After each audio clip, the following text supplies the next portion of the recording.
So honorable mention, I think, has to go to the TurboGrafx 16 approach to box design. Now, I had to sell off, actually I didn't sell off, I think I mentioned this in my game room tour, I actually had to give away all of my complete in-box TurboGrafx 16 games when I was a kid. Yes, it still hurts, but I recently purchased Ease because I just had never played it, and I needed to have it. It was a really good price. What they would have was kind of a paper or a cardboard outer box, which in the case of the CD games would have I believe a yellow strip up top, and it would tell you, I would say TurboGrafx 16, would tell you, I believe, the name of the game and the genre, and the regular HuCard games were either green or orange.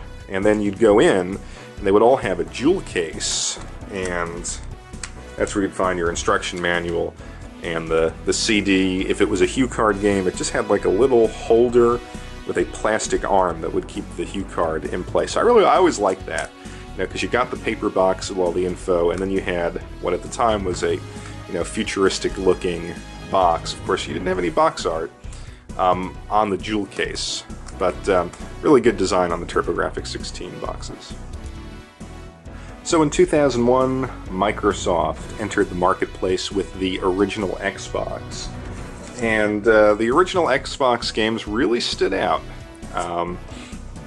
They were green, which was cool. They had the big Xbox logo up top, and if you could play online, they would let you know that it's live enabled. This game, Fable, wasn't, but they had the Xbox only on Xbox logo here.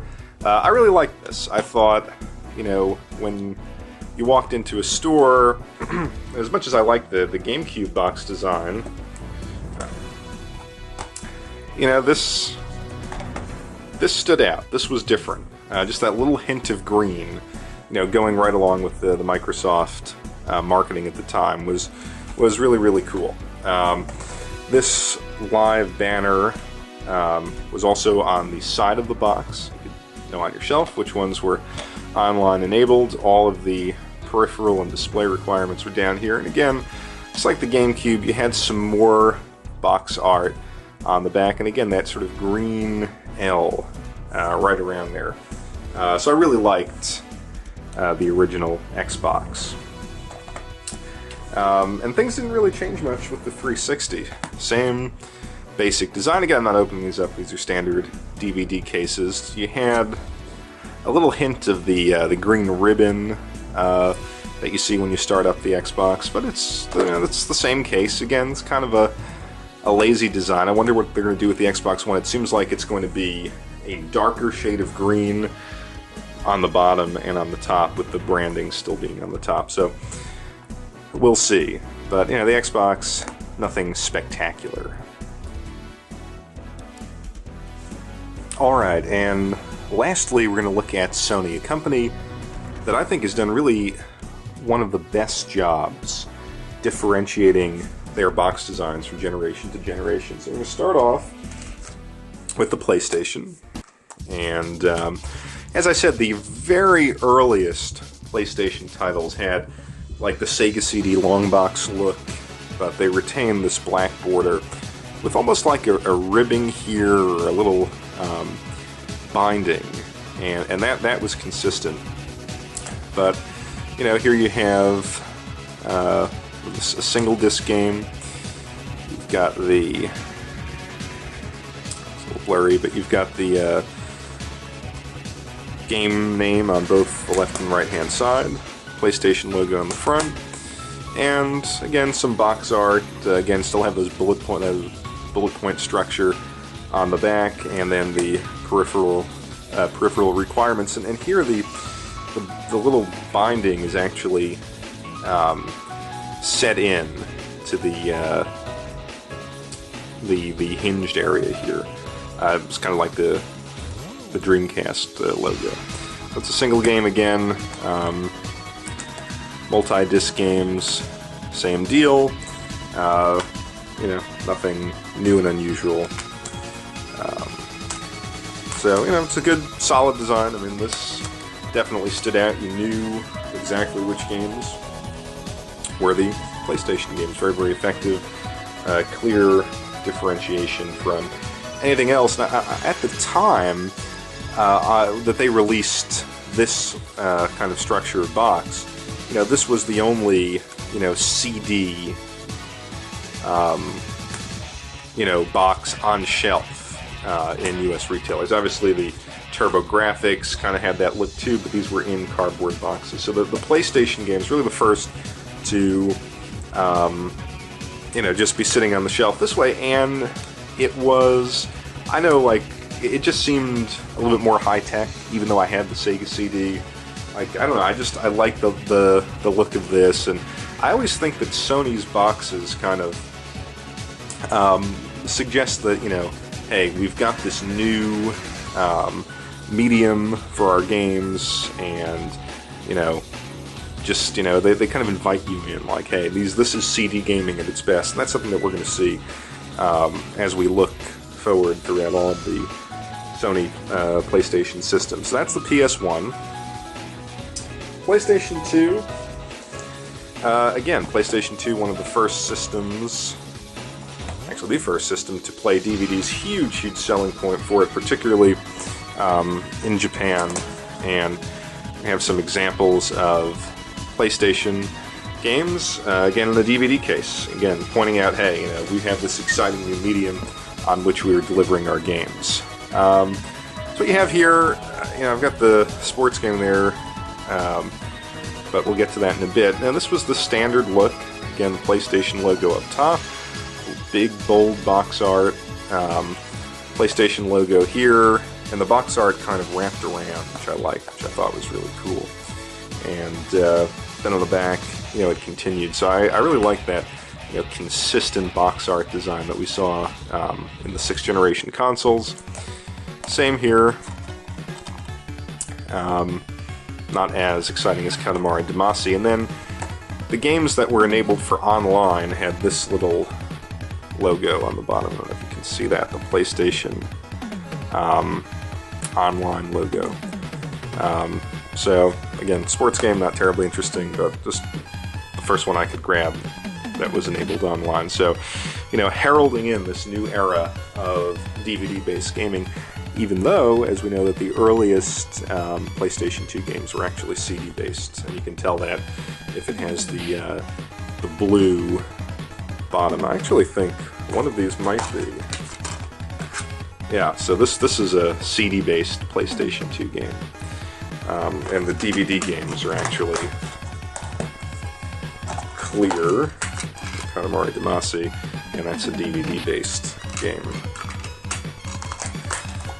And then, as we move along, PlayStation 3. And I think the exciting thing here is that, you know, the box shrank a little bit to the dimensions of a Blu-ray box. So, again, you know, and actually I don't know if that you can make this out, but usually at the top, in sort of a clear imprint, you actually have Blu-ray. I don't know if you can see that. So again, Sony's saying, hey, we've developed this new medium, and our box designs reflect that. The early PlayStation 3 games, we all know they had the scroll bar on the side, and then the later PlayStation 3 games had the logo scroll up top and indicating that it's, you know, PlayStation Network enabled. I don't think that was the case with the earlier ones, even though, of course, you could go online with Metal Gear Solid. So if we look at, you know, the evolution here, as you can see, you know, these, zoom out a little bit, you know, these looked significantly different, smaller boxes. Of course, we get the PlayStation 1 games, and this is a sort of clear progression, each one significantly differentiated from the other. And believe it or not, this was exciting. You know, when the promise of what Blu-ray was going to bring to gaming was just enormous. So if I think back to that hype, I really do hope that this coming generation actually lives up to the hype of delivering something new. Because I mean, they told us, wow, with Blu-rays, we're going to create, you know, such deep and nuanced worlds, and it's just not possible on DVDs. But of course, a lot of the games were just multi-platform ports, but forget about that. So, PlayStation 3. And then, as far as handhelds go, we've got the PSP, this sort of longer, narrow box. The early PSP games, look at the sides here, they've got the PlayStation logo, and only for PlayStation up top, and it actually had the little PSP logo here. The later ones kind of replicated the PS3 look with that scroll bar, and even on the side it just said PSP. You know, PlayStation logo. I really like these boxes. You know, they always had nice box art. Didn't quite wrap around, but you know, this stood out. So now, if you're looking at a PlayStation 2 game, you know, you just knew that the long boxes were, you know, the PSP games. Are significantly different than the DS. I mean, it seems like a trivial point, but I mean, I think this stands out. These boxes, no one had ever released a long, narrow game box like this, and you just associated that with the PSP. Moving on to the Vita, again, we get the blue box, logo scroll up top, PlayStation Network, significantly smaller, more or less the same dimensions. Might be well, it's not actually a little wider, but why did they do this? Well, because of the little SD card media that they had, no instruction manual. You know, shrinking again the size of the box, I think, to indicate that they've got this exciting, you know, new media technology. And I think Sony really has done the best job of making these slight changes that nonetheless communicate the benefits of the system. So now, this having been said, we've showed a lot of box art here, or box designs. What designs are my favorites? Well, I have three. Number one, this is no particular order necessarily, but I really loved the PSP box design. Some of my favorites, you know, easy to stack, get a lot on the shelf, thin enough, durable, really like that. Then actually, I kind of like the TurboGrafx 16, only because you had the cardboard, you had the jewel case. It was just kind of sort of a nice mixture of both worlds.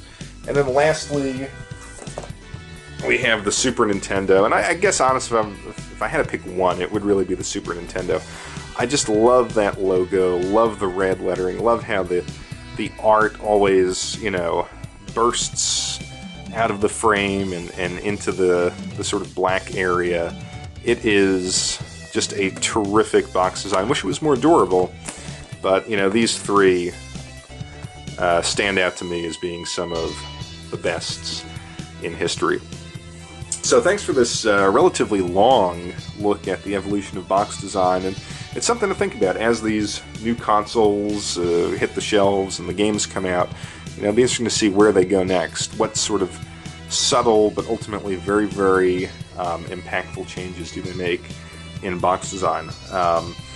You know, you can see a little bit online of where they're going. It seems like PlayStation will sort of do a blue box, kind of like the Vita, but a little bit larger with the PS4 scroll up top. Again, it's kind of a minor aspect of gaming, but you know what? When you're in the stores and you're zooming past a GameStop, or you know, you're in a big box store and you're kind of zooming past the game area, these boxes in that split second do stand out and do communicate something about the system. So thank you for watching Game Escape, and we will be back shortly with some new videos.